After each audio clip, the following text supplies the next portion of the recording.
Recently,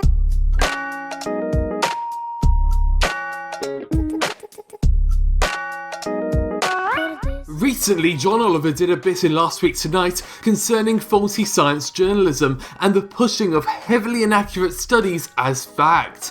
Viewers will be spoon-fed news about cures to cancer, ways to improve pregnancy and mental health just because it's what they want to hear. And it may seem odd to bring up in an anime video until you realise we've got our own fake cures to cancer. You know what I don't like?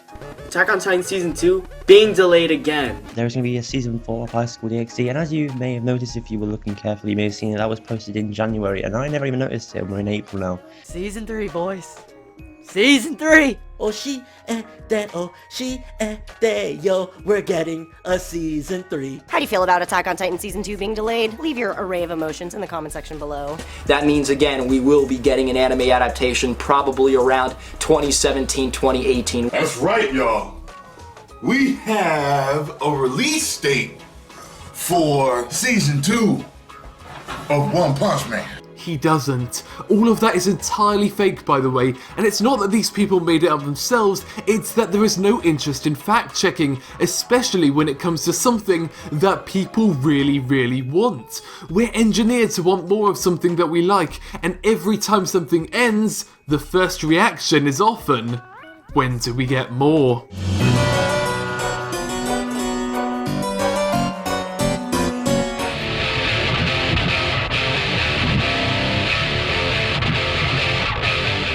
Who do we trust in anime journalism? Putting aside the answer to that, the fact that we have to ask that question at all is genuinely pretty sad. After Attack on Titan ended, the first reaction was, when do we get Season 2?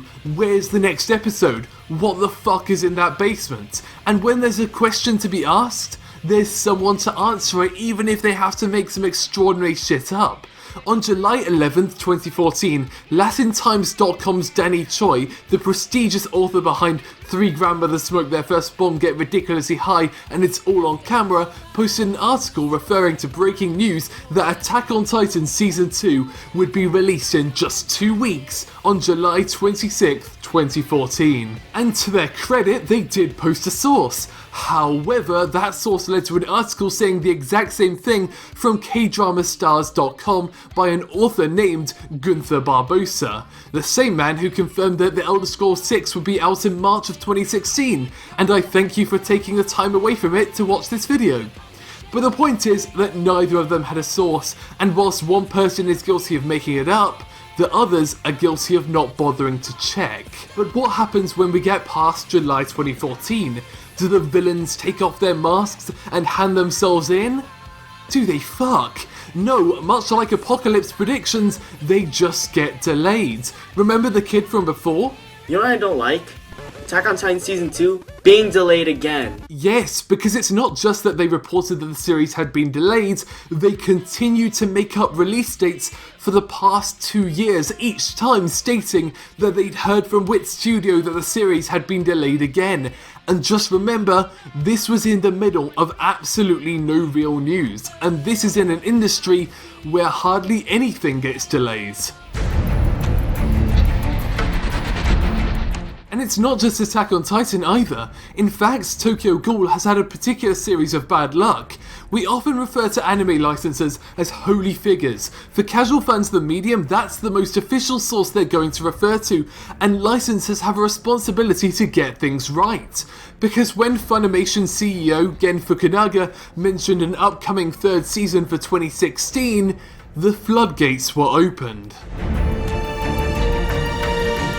But not only was that part of the press release edited out, but it appears that the origin of the announcement came from Anime Maru, and Fukunaga just thought it had already been announced. And that Anime Maru article is one huge source for any Tokyo Ghoul Season 3 news, referring to a winter 2016 release date and the passover of the project to Studio Madhouse. YouthHealthMag.com reported on it, ChristianToday.com reported on it, Yabada.com reported on it, Crossmap.com reported on it, and none of them question the fact that the article refers to the entire series being about the college application process, because as you may have realised, Anime Maru is a satire website. ChristianTimes.com reported on the news just a couple of months ago, and they quoted their source as Anime Haru. They didn't even get that part right. But there's one special addition to these versions of the article in 2016, and you probably guessed it. It's a delayed 2017. This entire narrative's built around absolute nonsense, with quotes out of thin air, talks about production issues, and most commonly, the excuse that they suddenly realised that there's not enough manga to cover, which isn't just ridiculous, it's objectively false.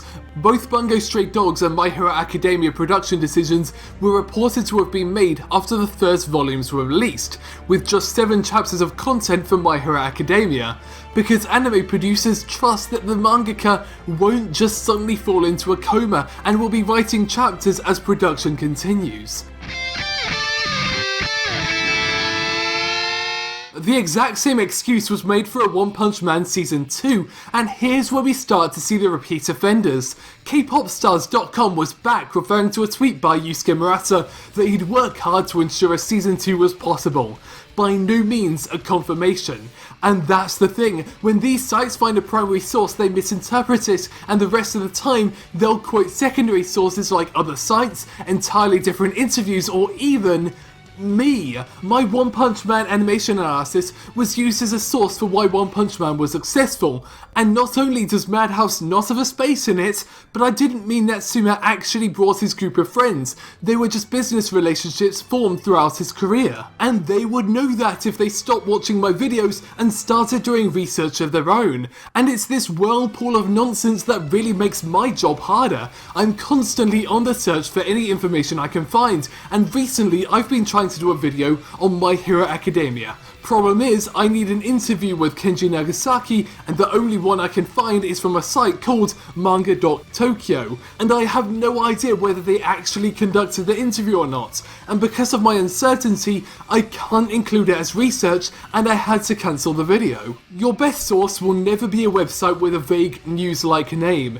It'll be straight from the source. YouthHealthMag.com will never know about a One Punch Man second season announcement before the official account on Twitter will, and if you can't find a link to an official announcement, it's probably bullshit. Oh, also, Kpopstars.com, stop using my videos, you pricks. You know what, we can settle this through a game of Tekken 7 on PS4, which, according to you, came out last year.